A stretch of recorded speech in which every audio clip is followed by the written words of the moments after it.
عسلامة عسلامة الناس الكل، إن شاء الله تكونوا بألف خير وصحة يا ربي. اليوم باش نبداو بأول تفريزات شهر رمضان الكريم.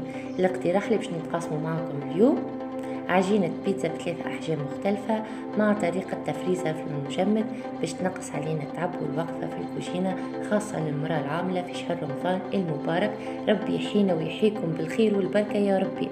والعجينة متاع اليوم ولا أروع، وتجيكم البيتزا هشة وخفيفة وتذوب في الفم.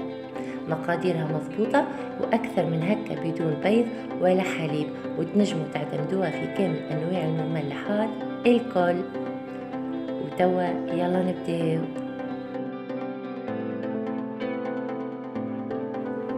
بالنسبة للمقادير شنو نستحقوا: 500 جرام سميد ناعم، 20 جرام خميرة فورية، كيلو من الدقيق، ملح، سكر، 120 مليلتر زيت نباتي، عندي وني 80 جرام زبدة ولا مارجرين، واللي هنا عندي ماء دافي. في شقالة كبيرة باش نصبوا المقادير الكل، النواشف والسوائل الكل مع بعضهم.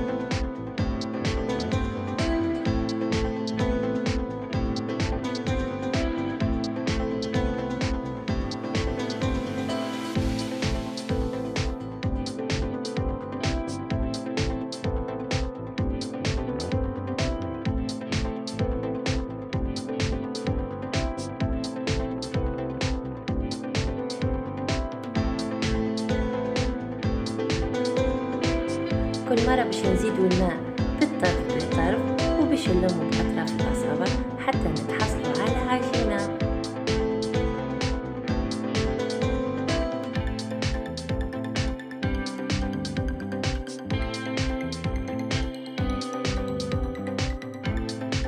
ومن بعد ما تحصلت على العجينة وتلمت لي الكل، تويكا باش نحط على البلان دو ترافاي وباش نبدا ندعك فيها بالكدا مدة 10 دقائق ولا اكثر.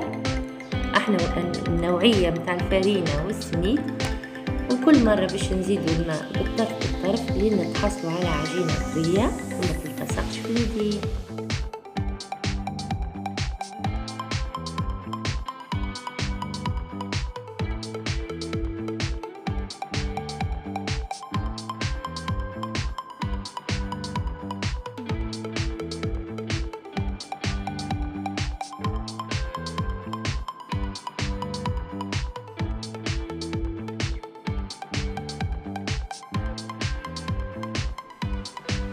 والعجينة تلكت بالباهي تويكا ولات طرية وتهبل، وما نحكي لكمش على التكستور متاعها.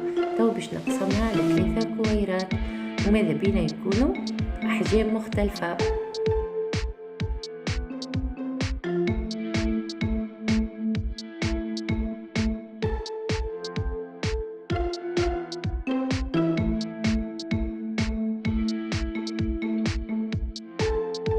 نكورهم بالكدا وباش نخليهم يرتاحوا حتى لين يضاعف الحجم متاعهم.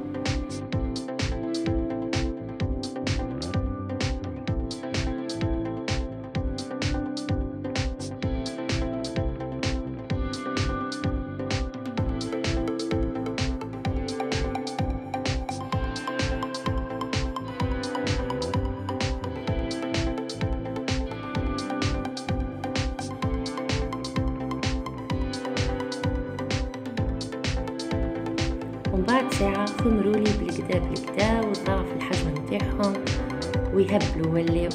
تو باش نبداو في التشكيل.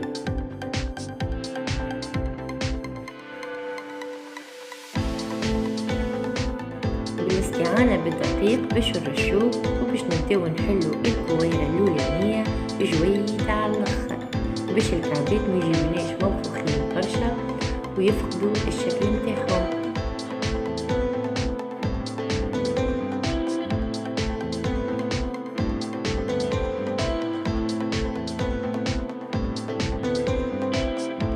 كبقي أديت عنا تكون صغيرة باش نبداو نشكلوا الميني بيتزا الحجم الصغير.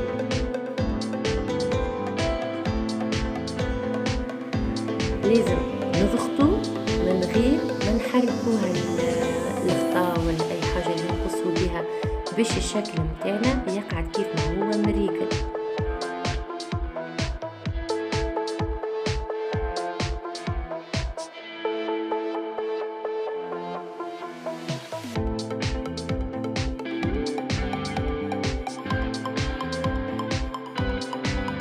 نحيو الزوائد متاع العجين بالسياسة بالاستعانة بالسكين باش منلهلكوش الشكل متاع العجين.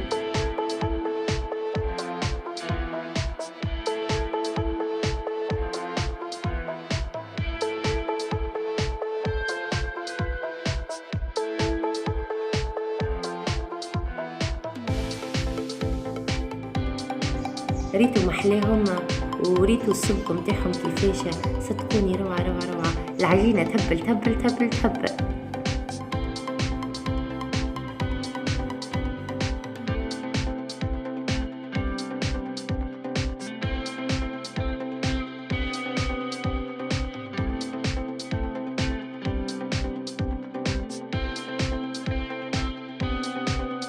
الفور لازم نسخنوه من قبل على 220 درجة، ومن بعد نهبطوا له الحرارة ل 180 وندخلوا الطبق متاعنا مدة 5 دقائق من فوق ومن لوطا.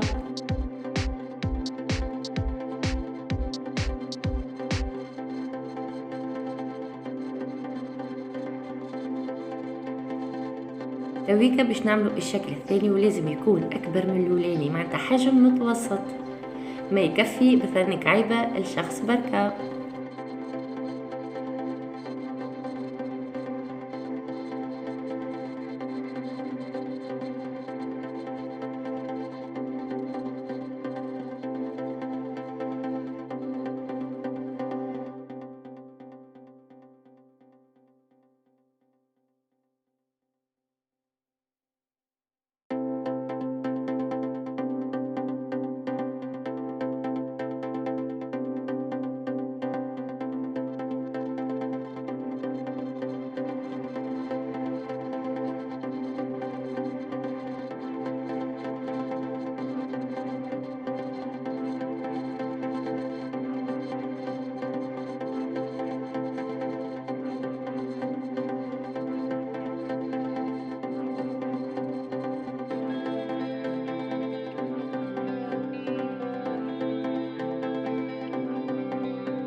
تو باش نشكل الحجم الثالث اللي هو الحجم الكبير، وتجموا تعملوا بأي أداة حتى لو كان يكون يسحن. الفايدة انه يكون الحجم متاعو كبير.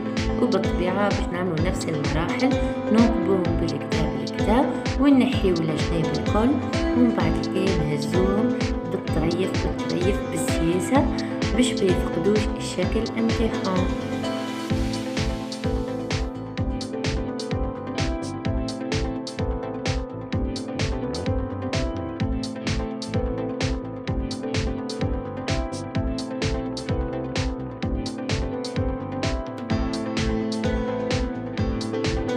بعد ما كملت الكمية الكل باش نخليهم على منديلة ولا قطعة قماش ونخليهم يرتاحوا بالكدا ويبردوا في عقلهم، باش من بعد نجم نحط. ريتوها كيفاش القفا والوجه يكونوا بيض. هيك هي الطريقة كيفاش تكون. ما لازمهمش يكسبوا اللون الأحمر، لازمهم يقعدوا بيض بالكدا.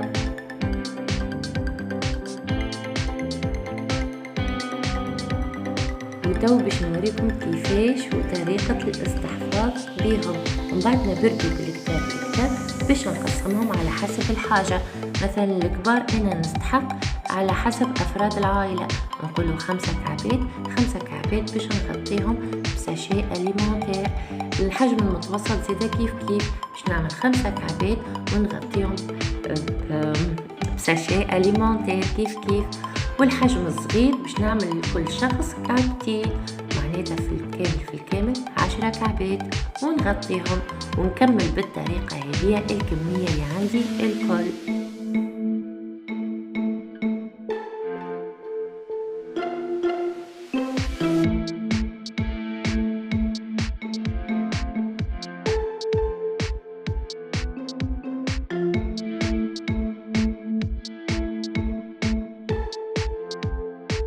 بسم الله وما شاء الله على الكمية، 85 بياس، 85 كعبة، كمية وفيرة تبارك الله. الخير والبركة طيفتلي العجينة. بسم الله وما شاء الله، ان شاء الله تجربوها بصراحة تهبل تهبل تهبل.